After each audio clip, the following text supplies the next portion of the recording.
Muy buenas tardes, Vicente. ¿Qué tal estás? Gracias por estar conectado. Bienvenido, Emilio Jiménez. Qué alegre que estén ya con nosotros.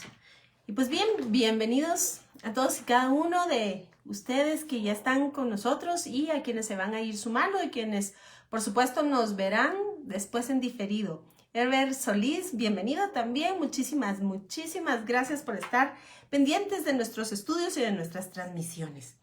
Y pues bien, es un gusto de verdad poder estudiar y compartir la palabra del Señor y pues poderlo hacer por este medio. Gracias al Señor por la tecnología y por poderla usar para exaltar su nombre. Así que vamos a dar inicio a nuestro estudio del día de hoy, por supuesto, Apocalipsis. Y déjeme decirle que el día de hoy vamos a hacer un recuento acerca de lo que hemos venido platicando y hablando, porque es muy importante para lo que está por venir en el estudio de Apocalipsis. Y sí, ciertamente vamos a hablar de las cosas que han de suceder pronto. Así que si ustedes me hacen el favor de acompañarme con la lectura y por supuesto irme siguiendo en este orden de ideas, vamos a comenzar haciendo un repaso en el libro de Apocalipsis, capítulo 2, y ustedes bien recordarán que se trata precisamente del mensaje a las 7 iglesias. Es menester recordar que cuando empezamos a estudiar, hicimos la aclaración, y mi querida Elvira desde América del Sur, un abrazo fuerte para ti, gracias por estar con nosotros. Y pues bien, le decía que es importante recordar que estos mensajes, si bien cada una de las iglesias tuvieron un espacio y un espacio geográfico y un tiempo, podemos señalar el lugar específico donde cada una de ellas estuvieron. Debemos recordar que en el sentido simbólico y espiritual, todas estas iglesias y los mensajes a cada una de ellas representan precisamente la palabra de Dios, el mensaje de Dios a su iglesia, en términos generales.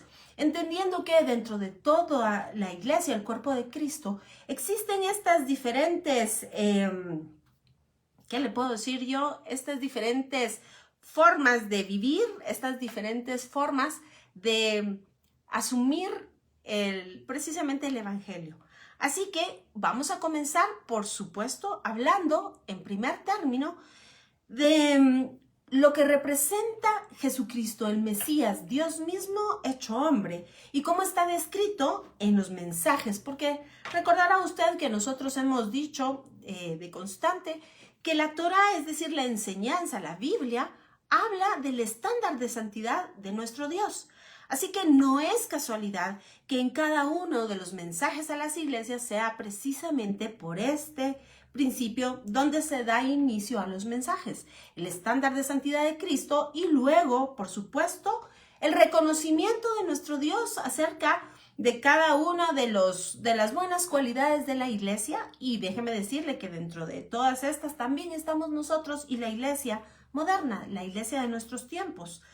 Y debemos, por supuesto, pasarnos nosotros mismos ese estándar de santidad, porque a la final recordará usted que el pacto que el Señor hizo con su pueblo es el que está descrito en Éxodo 19. Esa fue la promesa que le hizo a Abraham y esa es la promesa que cumple incluso en Apocalipsis 21 y capítulos 22. Así que vamos a revisar este estándar de santidad. Es la estatura del varón perfecto, Cristo Jesús. Así que acompáñame por favor y nos vamos a ir saltando los versos para hacer un resumen de todo este carácter de Dios, de la descripción del carácter de Dios. Sandrita Cordón, un abrazo cariñoso para ti también. Gracias por estar con nosotros. Y comenzamos entonces, capítulo 2, Apocalipsis. Y dice así, verso 1.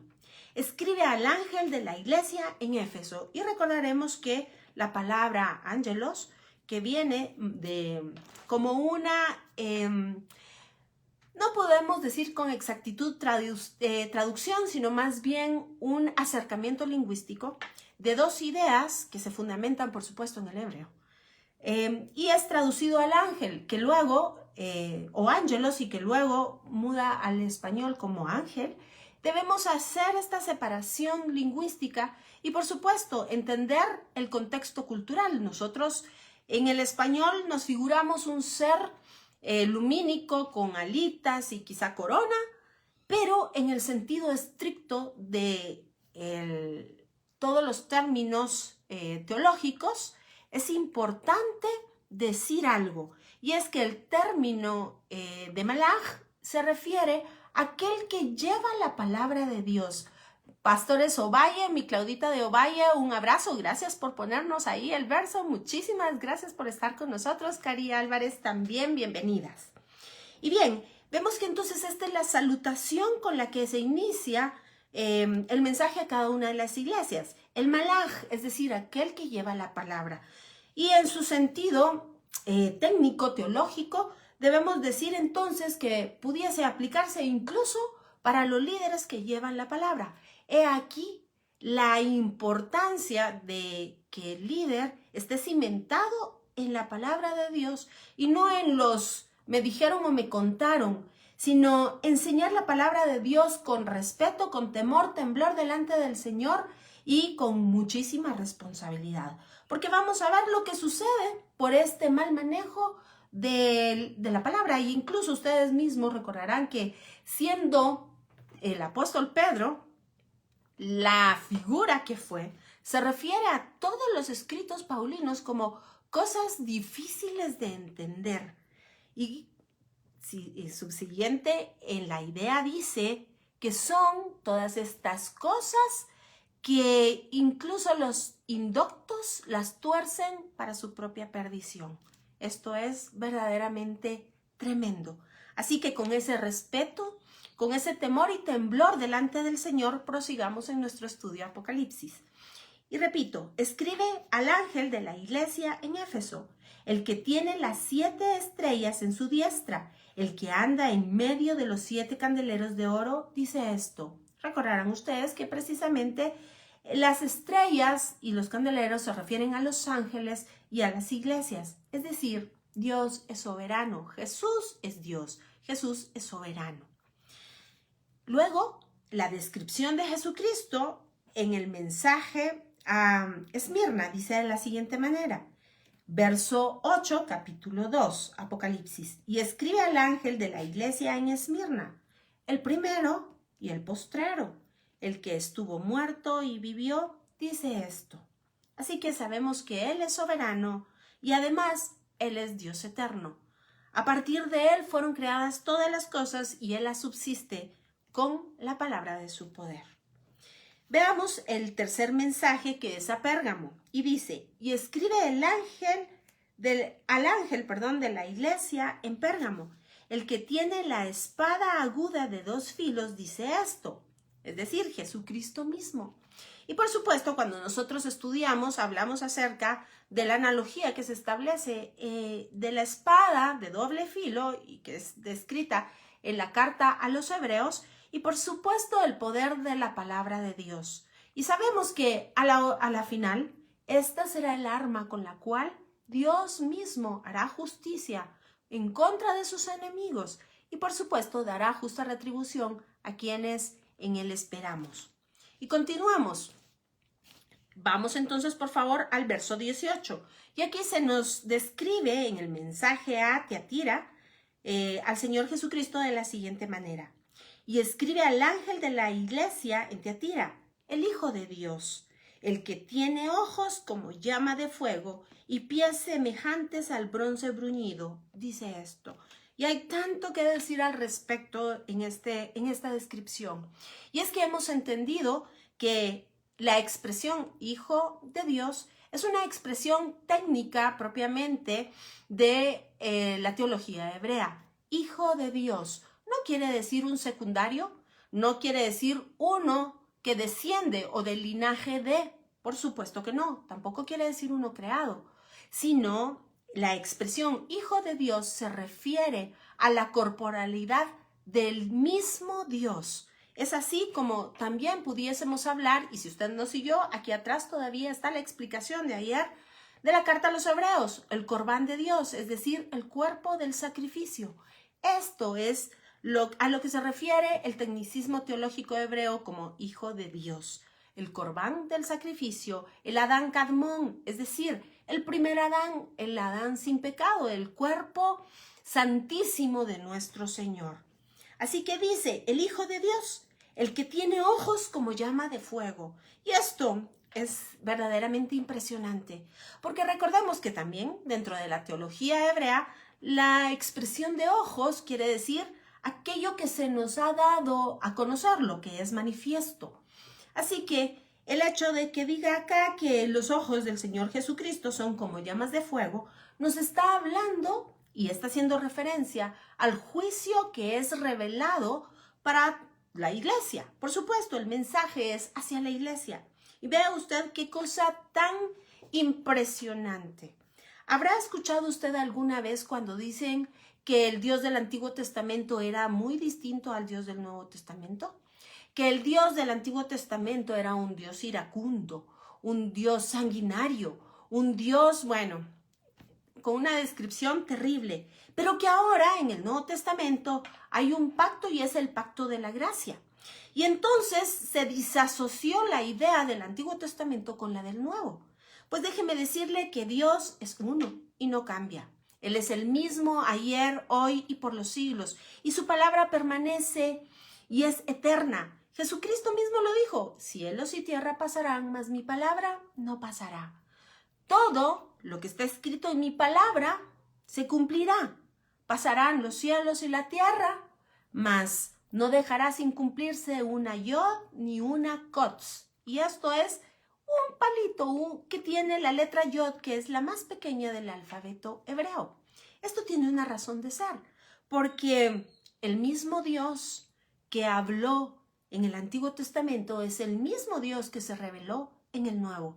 No en balde la carta a los Hebreos dice, habiendo hablado Dios muchas veces, de muchas maneras, en otro tiempo, a los padres por los profetas, en estos postreros días se ha revelado, nos ha hablado a través de la corporalidad, es decir, del Hijo, es decir, el cuerpo del sacrificio. Así que Dios es el mismo y por los siglos de los siglos, eternamente y para siempre, lo seguirá siendo. En Él no hay mudanza de variación. Así que cuando vemos acá que dice que Dios mismo, Jesucristo mismo, nos ha dado a conocer el juicio que Él ha anunciado. Este juicio ha sido anunciado desde la primera palabra de la Biblia, desde Bereshit. Y si usted nos ha seguido, recordará a qué me refiero. Y es que incluso las letras hablan por ellas mismas. La primera palabra, Bereshit, habla de toda la historia de salvación. Y ¿sabe? También toma en cuenta el juicio merecido para los enemigos de Dios. Así que veamos otra vez y repitamos el Hijo de Dios, es decir, el corbán del sacrificio, la corporalidad de Dios, el Adam Kadmon, el que tiene los ojos como llama de fuego, es decir, el que ha dado a conocer, el que ha revelado su juicio, y pies semejantes al bronce bruñido, dice esto. Y vea usted que no es una casualidad que los pies también estén descritos como de bronce bruñido. Y es que cuando usted mire esta figura en la Biblia, asóciala inmediatamente con el juicio de Dios. Así que, si yo le pregunto a usted, esta descripción del Hijo de Dios, de Jesucristo mismo, con los ojos como llamas de fuego, es decir, símil o sinónimo del juicio, y los pies, es decir, no solamente lo que está establecido en los cielos como el estándar de santidad que dará lugar al juicio, porque déjeme decirle algo en los términos importantes que debemos entender a qué se refiere la ley y la Torá. Y es que fíjese usted que es precisamente a esto a lo que se le llama en el tecnicismo hebreo como Abba, el Padre. Es esa Torá, es esa palabra que es viva. Y es de ahí de donde Dios mismo tomará estándar para el juicio final, tanto para sus enemigos como para los que esperamos en Él. Solamente que la repercusión será diferente, porque para los que hemos creído en Cristo ya no es para salvación. Nosotros hemos sido limpios, salvados y redimidos a través del sacrificio único de Cristo en la cruz del Calvario. Pero de tal manera hemos de ser juzgados y serán juzgadas nuestras obras. Y recordará usted que los evangelios dicen claramente que nuestras obras que parezcan hojarascas o que son como la hojarasca y la hierba seca será quemada por fuego. Y por supuesto, aquellas obras que son gratas al Señor, que son como piedras preciosas, esas permanecerán. Pero ¿qué pasará con los enemigos de Dios? Y es que lo veremos despacio cuando lleguemos al capítulo 19 y cuando veamos a ese jinete glorioso que viene por segunda vez como Rey de Reyes y Señor de Señores. Pero ¿qué pasará con esa espada aguda de doble filo? ¿Para qué sirve? ¿Para qué sirve una espada? Efectivamente, Él dice que Él mismo descenderá y en persona, así como usted lo oye, dará justa retribución a sus enemigos. Así que continuemos leyendo. Vemos entonces que nos habla el mismo Dios del Antiguo Testamento y es el mismo Señor Jesucristo que está descrito y revelado en Apocalipsis. Así que continuamos al capítulo 3 y vemos ahora el mensaje a Sardis. Y dice de la siguiente manera: escribe al ángel de la iglesia en Sardis, el que tiene los 7 espíritus de Dios y las 7 estrellas, dice esto. Y pues bien, ¿a qué se refiere los 7 espíritus de Dios? Recordará usted que en su momento, cuando estuvimos estudiando esto, hicimos referencia al libro de Isaías, los 7 espíritus de Dios. Pero además, también lo vimos en el libro de Apocalipsis y más exactamente en el capítulo 1. Nos dimos cuenta cómo, tal y como lo describe el capítulo 4, ese cordero con 7 ojos, y recordará usted el tecnicismo precisamente hebreo, los ojos, la revelación, es decir, lo que nos ha dado a conocer. Es precisamente esto, la forma en la cual Dios ha trabajado en nosotros, viniendo a esta tierra y dándose a conocer para que le creamos, para que creamos que Jesús es Dios y que Él murió en la cruz del Calvario. Esta es la revelación de Jesucristo. Es a esto a lo que se refieren los profetas. Es esto lo que fue anunciado por los siglos y las generaciones. Cristo Jesús, esperanza de gloria, también para los gentiles. Así que es impresionante ver cómo toda la Biblia se concatena en la misma idea. Jesús es Dios y vino a rescatarnos, vino a rescatar lo que se había perdido. Así que, entendiendo que Él es el que tiene los 7 espíritus de Dios, y ojo que no me refiero a 7 fantasmitas que anden volando por ahí, absolutamente para nada, se refiere a manera, y pudiésemos compararlo con un diamante y sus muchas y múltiples facetas. Cada una de estas facetas es parte fundamental de este diamante. Y no deja de ser. Pero es importante entender que cada faceta nos describe un lado de este carácter del Señor. Muchísimas gracias, Cari, gracias por estar con nosotros. Que el Señor le bendiga, gracias por sus palabras de aprecio y de bendición. Igualmente para usted, muchísimas gracias y es un gusto que esté aquí con nosotros. Pues bien, continuamos entonces, vamos ya por el mensaje a Sardis y ahora nos toca entonces el mensaje a Filadelfia. O vamos a dejar este de último. Véngase conmigo por favor al verso 14. Y entonces vamos a leer la descripción del mensaje a la Odisea. La descripción de Jesucristo, por supuesto. Y dice, verso 14, y escribe al ángel de la iglesia en la Odisea. He aquí el amén. El testigo fiel y verdadero, el principio de la creación de Dios, dice esto. Y esta es una descripción que personalmente me sobrecoge muchísimo. Vea usted que dice, he aquí el amén. Y hemos platicado muchas veces acerca de lo que quiere decir amén. Y claro, esto se refiere a la verdad absoluta. Así es. Punto. Es importante entender que amén se deriva de la palabra emet.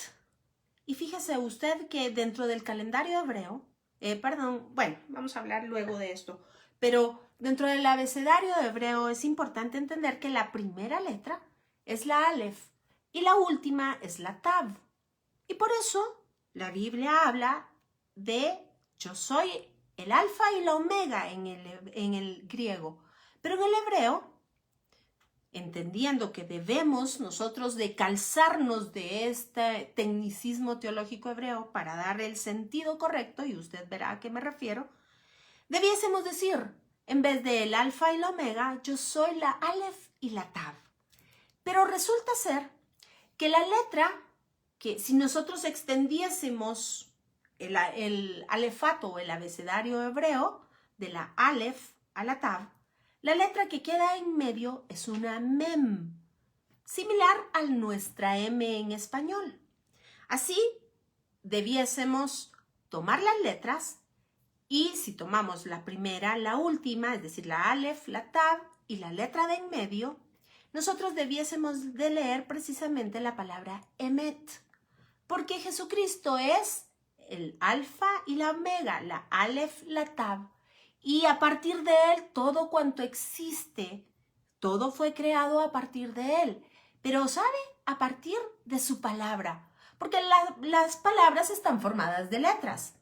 Las letras forman palabras, las palabras frases y las frases oraciones y bueno. Y fíjese usted que entonces entendemos que todo cuanto existe fue creado a partir de su palabra, que es verdad, porque Él es la verdad. Jesús es la verdad. Él es Aleph y Tav. Él es la Emet. ¿Y sabe qué otro término se deriva también de la palabra Emet? La palabra fe. Y fe no quiere decir otra cosa más que fidelidad. ¿Y sabe? La carta a los Efesios dice que es un don de Dios. Es decir, ni porque usted y yo aguantemos la respiración vamos a tener un poquito más de fe. Esto es un regalo de Dios. Es un don. Viene de Él, procede de Él. Pero usted me dirá a qué se refiere. Y la fe es ni más ni menos que la certeza de la fidelidad de Dios en nuestra vida. Esa certeza que ni usted ni yo podemos explicar, pero está dentro de nosotros. Así que vea la importancia de la palabra emet, la importancia de la palabra amén. Y todas se derivan, recuérdese usted que el hebreo tiene raíces gramaticales, es decir, es como la raíz que da origen a muchas ramas. Porque todas estas palabras tienen, por supuesto, una relación vinculante entre sí. Así que cuando vemos acá en el mensaje que dice que Jesús es el amén, quiere decir que Él es la verdad absoluta. Él es absolutamente todo cuanto existe. Él es el principio y Él es el fin. Él es la fidelidad y Él es el respaldo a esa misma fidelidad. Así que es hermoso poder entenderlo desde la lingüística hebrea. Pero continuando, y dice que Él es el testigo fiel. Y es que usted recordará que en el Antiguo Testamento, Dios claramente en su instrucción le dijo al hombre que nada podía hacer si no habían dos testigos de por medio. Es decir, no se podía hacer un juicio, no se podía emitir una resolución si no habían dos testigos fieles de por medio. Y es que Él es la fidelidad, Él es el testigo fiel. Y por eso es tan importante entender que Jesús es la verdad absoluta. Y déjeme contarle que no en balde, más adelante, y ya vamos llegando para allá, en el capítulo que continúa, en donde estamos estudiando, que nos quedamos por supuesto en el 8, el capítulo siguiente habla de los dos testigos fieles. Y recordará usted que hay muchísimas alusiones a los testigos, que no son solamente hombres. Déjeme contarle que el sol, la luna y las estrellas fueron llamados a testificar. La creación misma es un testimonio. Y por supuesto, ¿de quién? De Jesucristo. Y muchas gracias, pastora Claudita. Amén, fidelidad, verdad absoluta, testigo fiel, es Jesucristo. Y usted recordará que en los evangelios, esto es un dato tan importante de la culturalidad hebrea, recordará usted que en algunos casos, algunas traducciones de la Biblia dicen, ciertamente, cuando Jesús empieza a hablar, dice, de cierto te digo.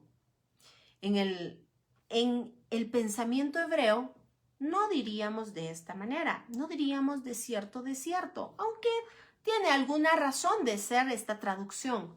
Pero cuando Jesús hablaba y decía, amén, amén. ¿Sabe usted por qué? Pues tiene todo una razón de peso teológica.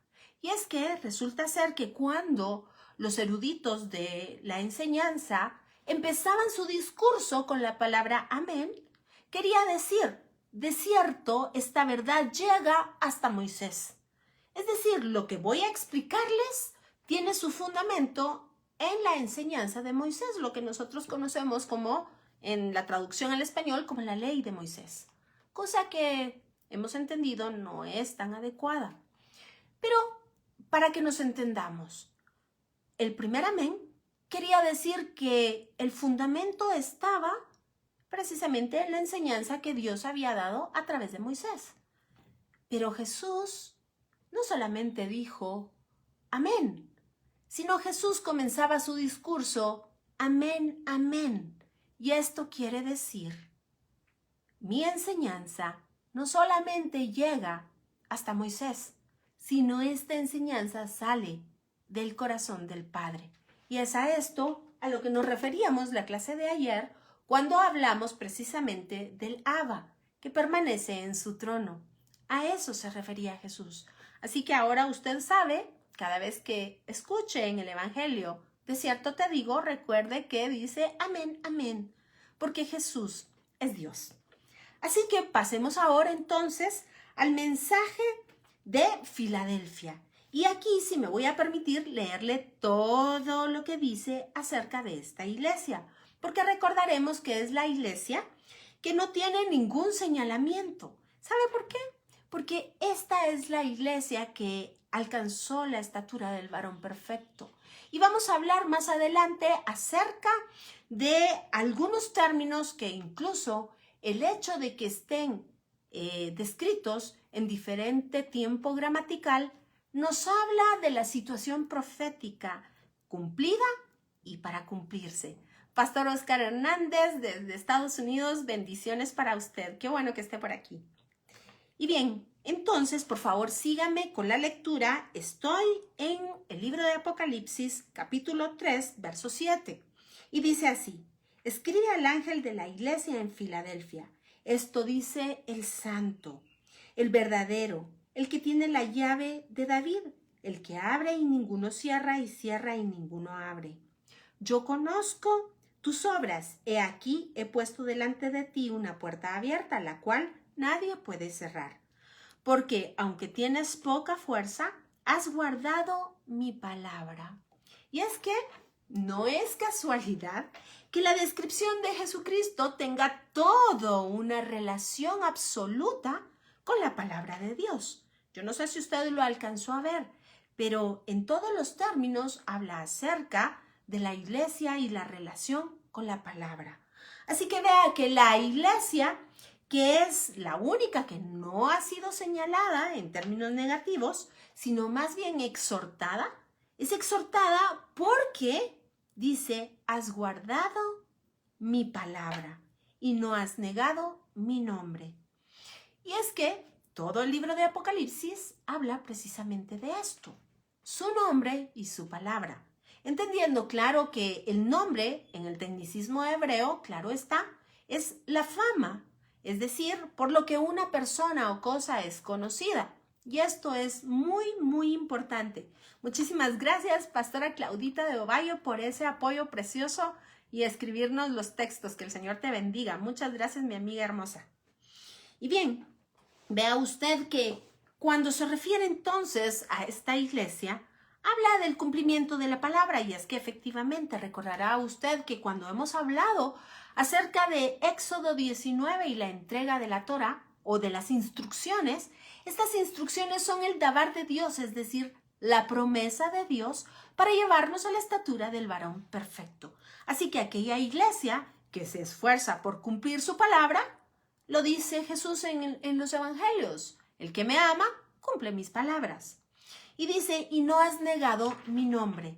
Y su nombre es el evangelio. Usted lo puede leer y constatar, Isaías 52 y por supuesto Isaías 53.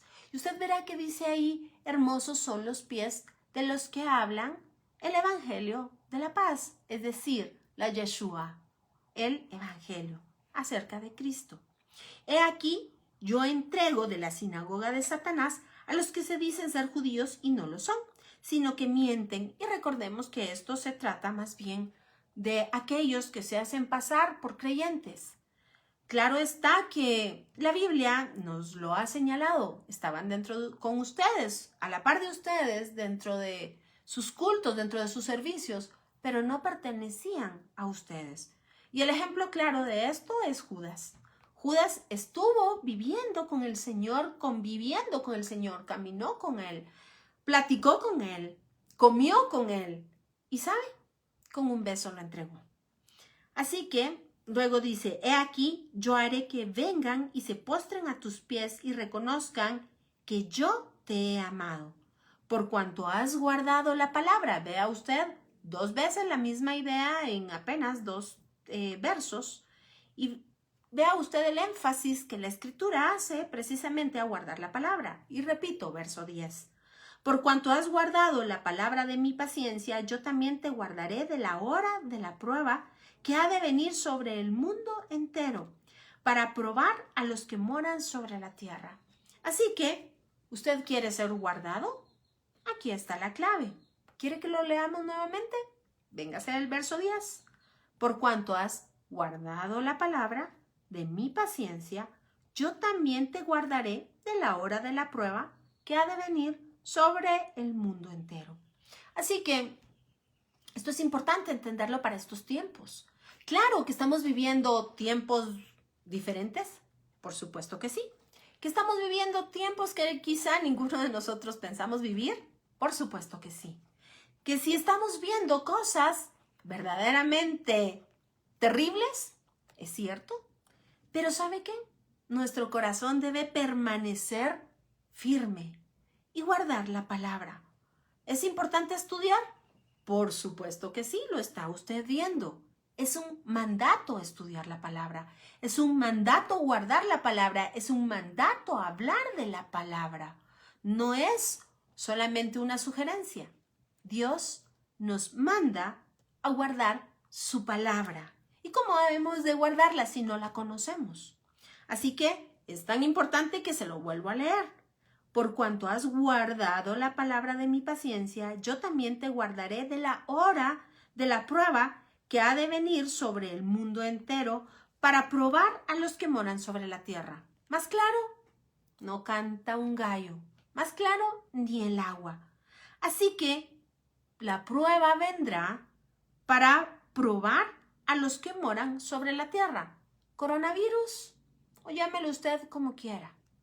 Dificultad económica, cisma económico a través de todo el mundo. Póngale usted el nombre que quiera. Caída de valores y de principios. Claro que sí, todo eso estaba descrito. Pero ¿sabe? Es una prueba para probar a los moradores de la tierra. Y luego el verso 11 dice, he aquí, yo vengo pronto.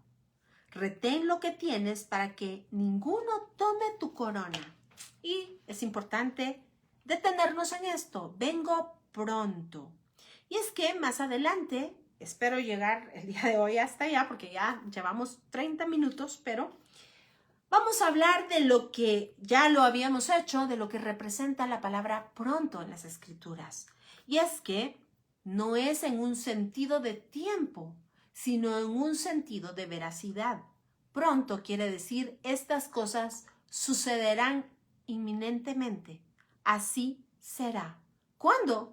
En el tiempo de Dios, por supuesto. Y yo se lo voy a demostrar, así que no se vaya a ir, por favor. Espero llegar hasta allá y nos iremos a los versos que lo apoyan. Pronto, es decir, será como dije que sería, dice el Señor. Así que dice, al que venciere, yo lo haré columna en el templo de mi Dios. Y esto, por favor, que se le guarde en la memoria porque lo veremos más adelante. Y dice, y nunca más saldrá de ahí. Y escribiré sobre él el nombre de mi Dios y el nombre de la ciudad de mi Dios y la nueva Jerusalén, la cual desciende del cielo de mi Dios, y mi nombre nuevo. Y de esto podríamos hablar muchísimo. El que tiene oído, oiga lo que el Espíritu dice a las iglesias. Así que este es el estándar de una iglesia santa, pura, sin mancha, de esa iglesia que el Señor nos ha prometido, por supuesto, porque Él es fiel. Así que ahora vamos a hacer un recuento, por favor, acerca de los sellos. Y vamos a hablar muy rápidamente porque recordará usted que esto tiene una implicación más bien histórica. Porque, ¿sabe?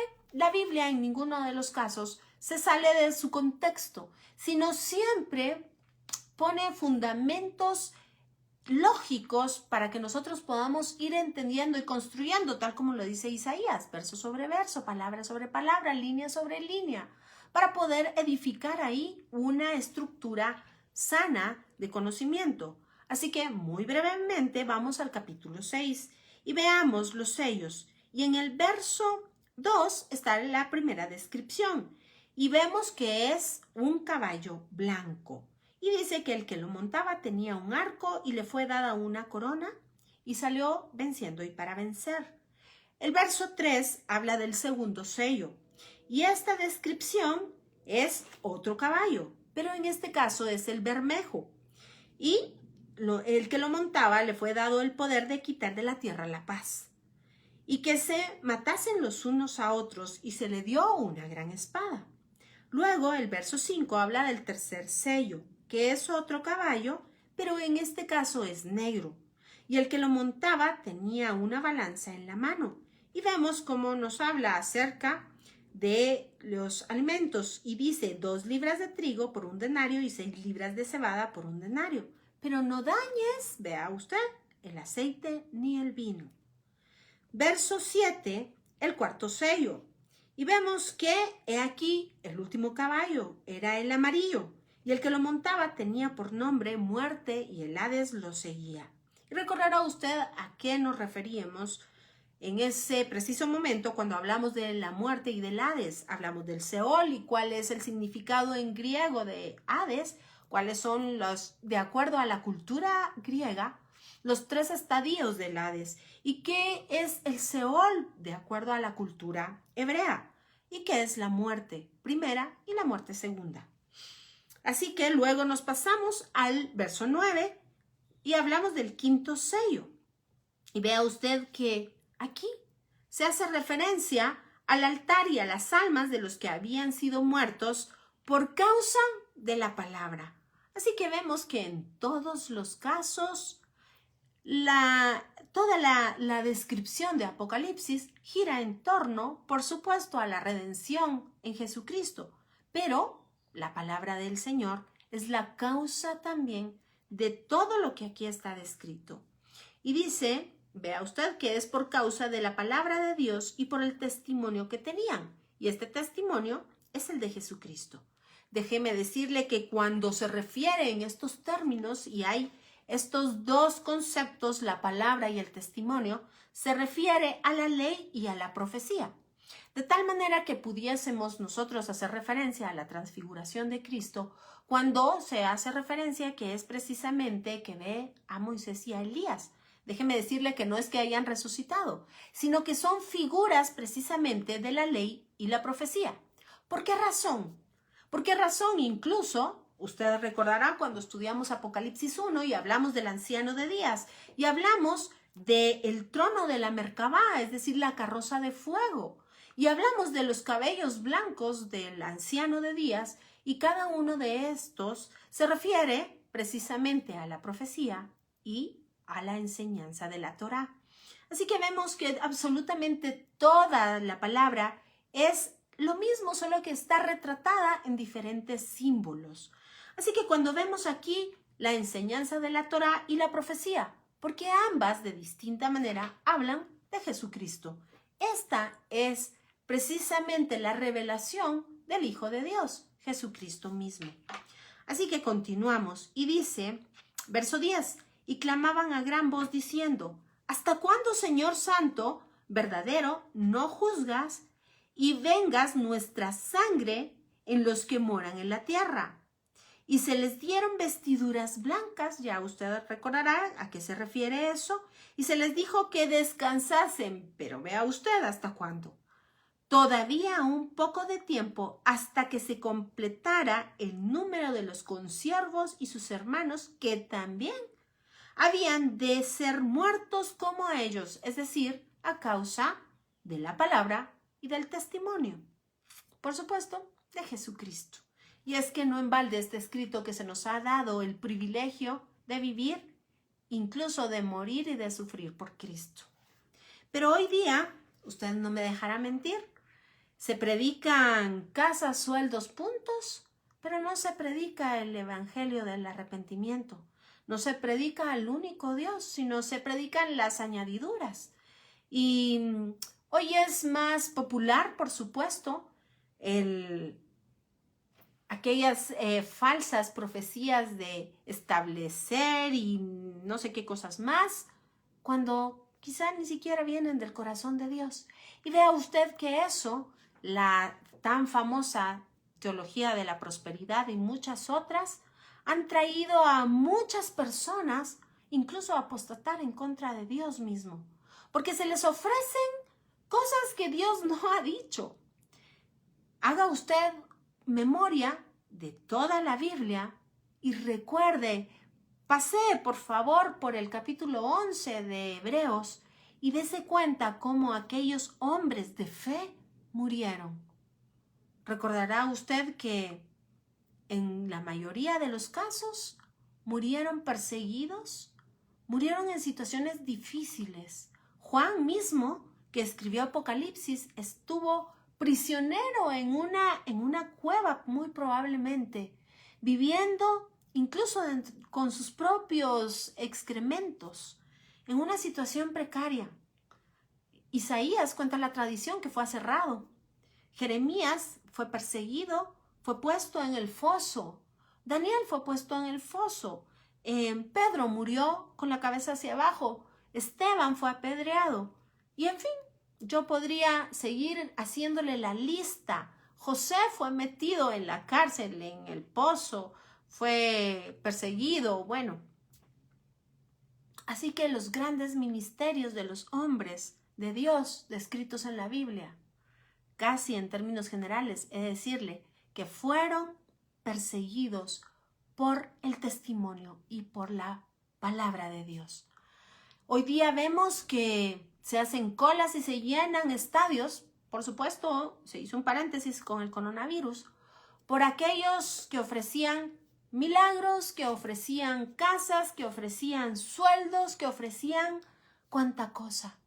¿Y sabe cuántos corazones tropezaron a raíz de esos vientos falsos de doctrina? Es tremendo, tremendo, tremendo. Tal como lo dice Pastora Claudita, es delicado decir amén a esas falsas profecías.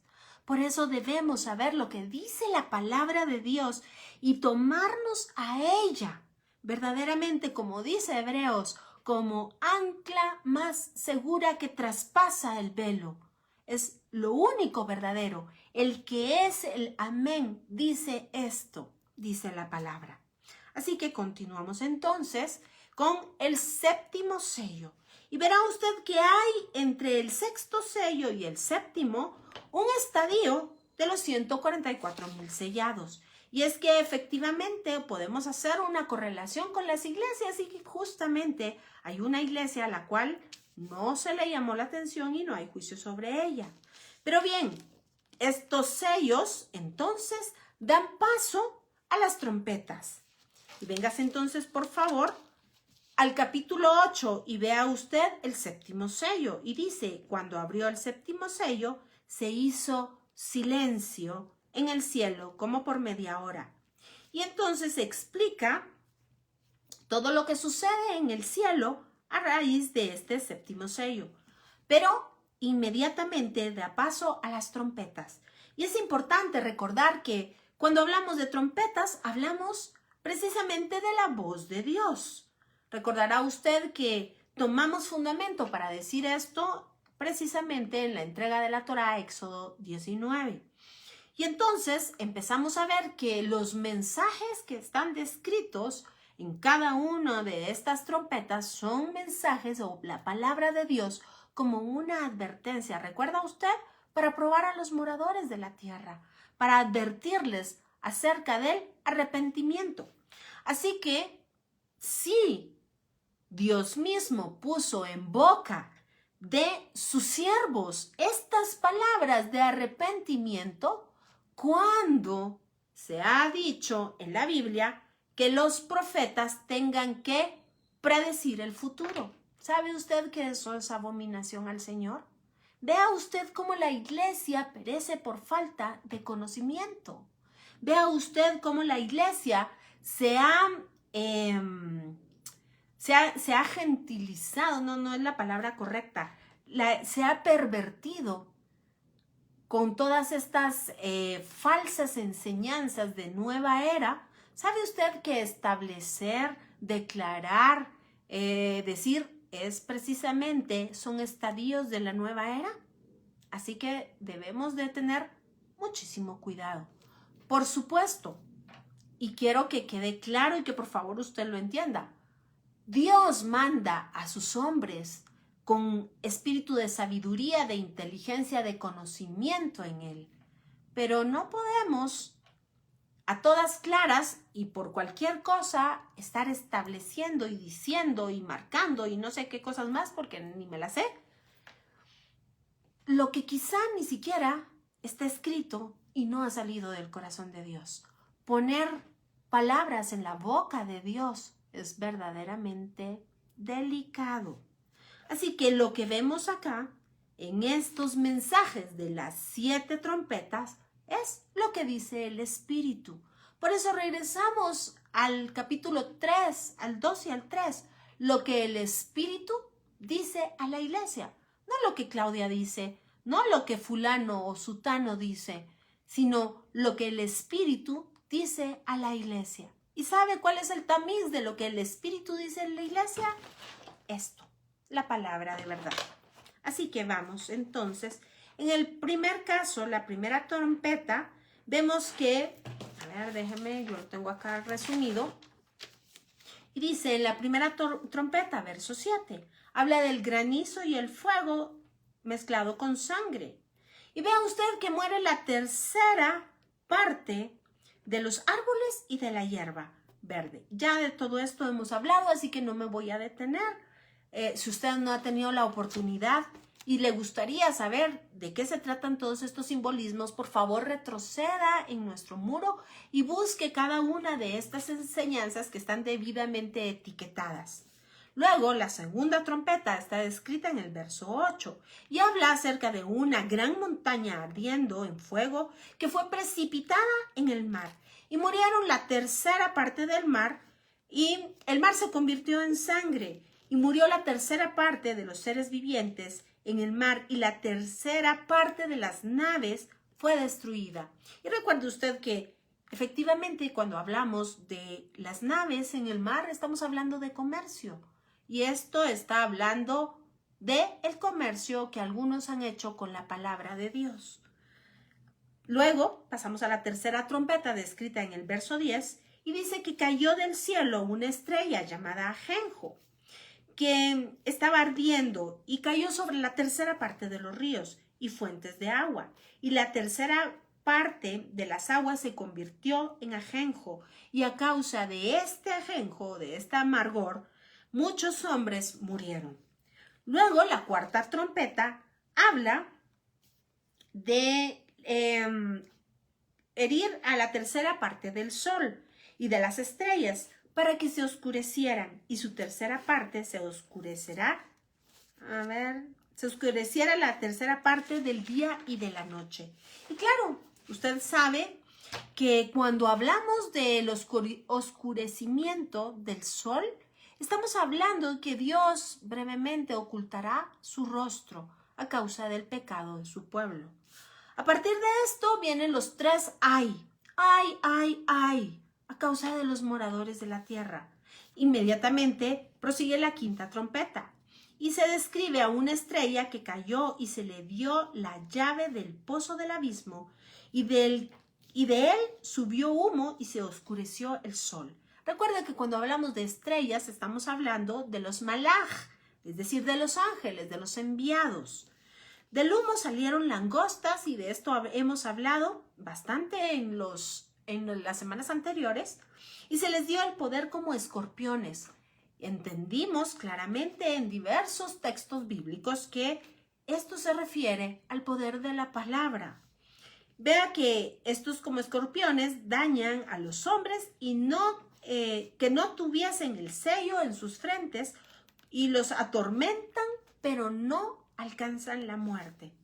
La sexta trompeta desata a los 4 ángeles que están atados junto al río Éufrates para matar a la tercera parte de los hombres. Y aquí es donde estamos precisamente, y usted verá, y le adelanto, que la séptima trompeta también hace un interludio y habla de un malaj que tiene un librito. Espero, no sé si por cuestión, no, ya no nos va a dar tiempo, lo tendremos que ver la próxima semana, pero vamos a ver qué quiere decir esta trompeta. Así que es muy importante poder entender el sentido de todas estas expresiones simbólicas. Ahora déjeme recordarle que habíamos hecho un ejercicio, si usted se recuerda, de una correlación entre las iglesias y el juicio, que por supuesto no es único y exclusivo para esta iglesia, pero entendiendo que ese pecado es el que se describe, tiene una relación con un juicio. Claramente sabemos que estos juicios y estos pecados son o están dentro de la iglesia, incluso se están dando ya. Así que la primera trompeta tiene una relación o guarda una relación con la iglesia de Éfeso. La segunda trompeta con la de Esmirna. La tercera trompeta con Pérgamo. La cuarta con Tiatira. La quinta con Sardis. La sexta con la Odisea. Y la séptima, por supuesto, con Filadelfia, porque no hay ninguna reprimenda allí. Así que vemos que estas trompetas, la séptima trompeta, va a hablar acerca del misterio de Dios. Y aunque hoy ya nos quedamos muy cortos de tiempo, hágame el favor y vamos a leer a partir del verso 14 para quedarnos con esta idea en mente. Así la semana entrante vamos a poder terminar de platicar acerca de lo que nos falta de estos versos y vamos a poder entrar entonces, espero, ya a ese ángel, al malaj, que tiene un librito en la mano y que está parado con un pie en la tierra y un pie en el agua. ¿A qué se refiere? Pero véngase conmigo, por favor, y vamos a leer entonces a partir del verso 14, que es donde nos hemos quedado, en el capítulo 9 de Apocalipsis. Y dice de la siguiente manera: diciendo al sexto ángel que tenía la trompeta, desata a los 4 ángeles que están atados junto al gran río Éufrates. Y si nos vamos un poquito para atrás, recordará usted, lo acabamos de ver, que hay un estadio histórico que está descrito precisamente en los sellos. Así que podemos hacer una correlación. Esos 4 caballos con 4 ángeles, y se refiere entonces a los 4 imperios que sojuzgaron a Israel, que se los llevaron cautivos. Recordará que es el imperio babilónico, medo-persa, el imperio griego y posteriormente el imperio romano, que tienen, por supuesto, una cuestión de influencia a causa de la historicidad. Así que continuemos. Y dice: y fueron desatados los 4 ángeles que estaban preparados para la hora, día, mes y año, a fin de matar a la tercera parte de los hombres. Vamos a ver, déjenme estos últimos 5 minutos. Quiero hablarle, y aunque nos quedemos acá, acerca del hora, día, mes y año. Y es que efectivamente la palabra es clara. Nosotros no podemos fechar con un día y una hora y un año la venida del Señor Jesucristo y el juicio, el Hayom, que está descrito precisamente en Hebreos capítulo 3. El Hayom está descrito también en Joel, está descrito en Génesis 1:3. Hayom, el día del Señor grande y terrible. déjeme decirle que el Señor sí tiene un tiempo determinado. Y es por esto que es tan importante que nosotros entendamos las fiestas de Santa Convocación, porque son precisamente las Moadim del Señor o las citas preestablecidas que Dios tiene en su única y santa potestad, en ese conocimiento pleno de lo que pasará, de lo que hará pronto, en el entendido claro del tecnicismo hebreo, es decir, que sucederá porque Él lo ha determinado de esa manera. Pero ¿por qué nos señala aquí la hora, el día, el mes y el año? Y es importante, por favor, que se venga conmigo a la segunda carta del apóstol Pedro y que leamos en el capítulo 3, verso 9, que dice de la siguiente manera: el Señor no retarda su promesa, según algunos tienen por tardanza, sino que es paciente para con nosotros, no queriendo que ninguno perezca, sino que todos procedan al arrepentimiento. Así que Dios tiene, como le repito, en su soberanía, un día, un mes, un año, una hora para todos estos acontecimientos. Pero Él es soberano, Él es Dios. Y efectivamente, aunque nosotros podemos tener una idea al estudiar la Biblia, porque Él dice claramente que no hace nada sin antes anunciar a sus siervos los profetas. Y esto es lo que está descrito en la palabra. Eso, precisamente, todo lo que Él hará. Sí podemos ir vislumbrando, sí podemos ir viendo los acontecimientos mundiales y lo que está sucediendo. Porque la palabra dice que la palabra profética es la más segura, a la cual nosotros debemos de prestarle importante atención. Una especial atención porque es como antorcha que alumbra el lugar oscuro, en el día oscuro. Así que Dios no nos ha dejado a la suerte. Dios nos ha dejado un mapa de regreso a casa. Y esos son precisamente las Moadim del Señor o las fiestas de Santa Convocación. Podemos tener ese panorama general. Ese es el espíritu de la profecía que por supuesto da testimonio de Jesucristo. Pero véngase usted conmigo a Isaías 60, verso 22. Y quiero mandarle un abrazo muy fuerte a la pastora Isabelita que se acaba de conectar, a quien amo mucho y le mando con todo mi cariño un abrazo. Así que venga por favor a Isaías 60, verso 22 y descubriremos algo verdaderamente impactante. Y dice de la siguiente manera, dice: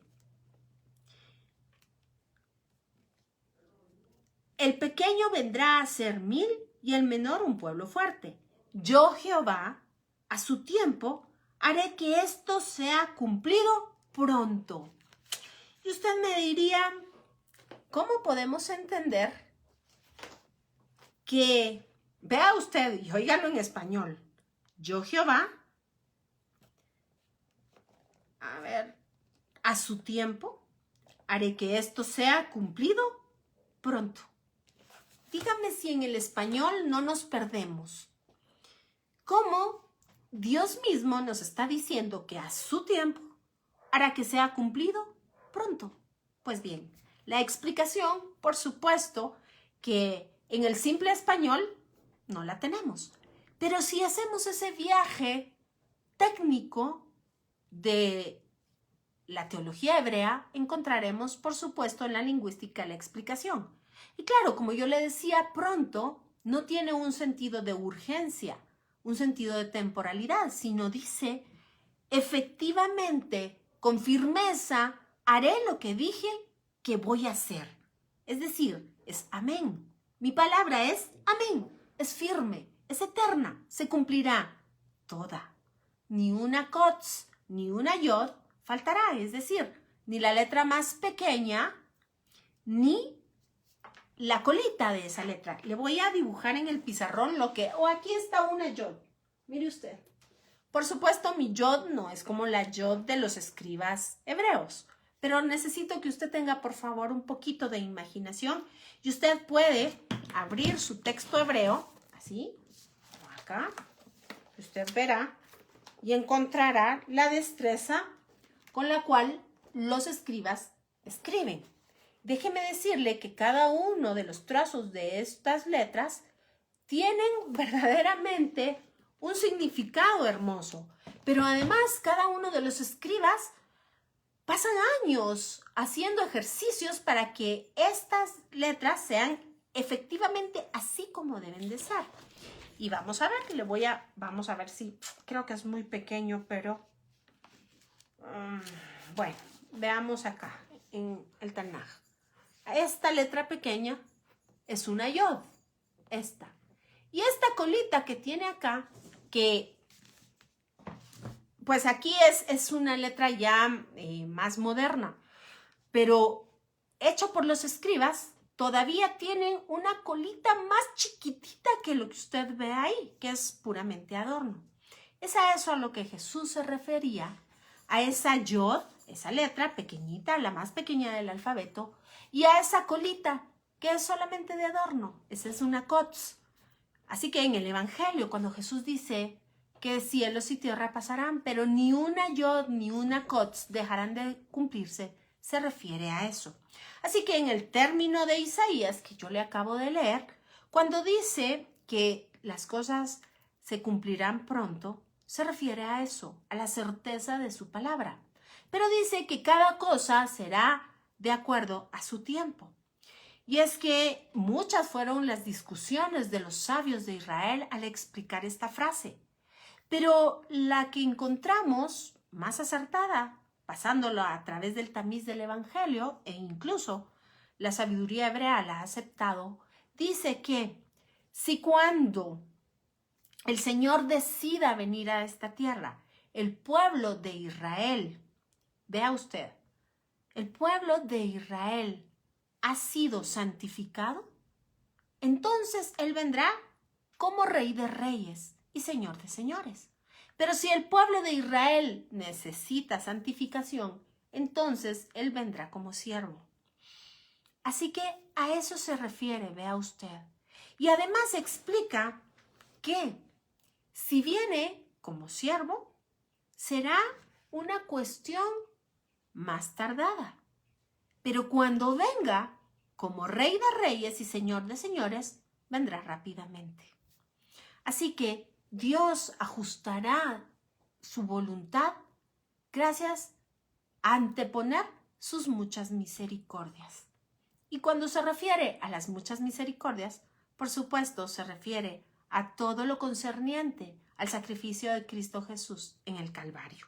Y aunque yo sé que este es un tema que nos daría para pasar la eternidad platicando, los minutos tristemente se nos han acabado. Es más, me pasé 4. Le pido disculpas por habérmelos excedido. Pero verdaderamente la palabra del Señor es sí y amén. Él es el testigo fiel. Él es el amén. Él es el verdadero. Él es el eterno. Y Dios es el mismo desde siempre y para siempre, eternamente, por los siglos de los siglos. Gracias, Pastora Claudita, me exhorta tus palabras, sigamos. Claro que sí, hacemos vigilia, una tarde de esta, seguimos hasta la noche. Y quien quiera de verdad, se apunta. Así que, pues por mi parte, los dejo. Muchísimas gracias por estar en sintonía siempre, por estar pendientes de los estudios. La invitación para el día de mañana, el ingeniero y pastor Ledesma estará compartiendo con nosotros 7 de la noche, hora Guatemala, el estudio de Josué. Y por favor esté pendiente porque tenemos muchas sorpresas para lo que queda del mes. Y déjenme contarle que vamos a tener un conversatorio, me parece que el día 30, por medio de Zoom, al cual estarán invitados absolutamente todos ustedes. Y estaremos platicando de lo que ustedes quieran por medio de Zoom, las preguntas que nos quieran hacer a los pastores Casimiro, Pastor Ledesma y su servidora. Así que pronto lo estaremos anunciando para que se inscriba en Zoom o lo vea, por supuesto, en Facebook. Y 2 conferencias grandiosas que tienen para nosotros, tanto el ingeniero Ledesma como el Pastor Casimiro. Así que por favor estén en compañía de Escuela Superior El Olivo. Por favor, compártanos. Por favor, ayúdenos a llevar la palabra del Señor a tantas personas que tienen hambre y sed de justicia y a tantas otras que quizá nunca han oído hablar de Jesucristo, del Evangelio de salvación. Así que por favor, compártanos, active su campanita para que le avise cuando estemos transmitiendo y por mi parte, que el Señor les bendiga, les guarde, haga resplandecer su rostro sobre ustedes y ponga en ustedes paz. Hasta la próxima semana. Bendiciones.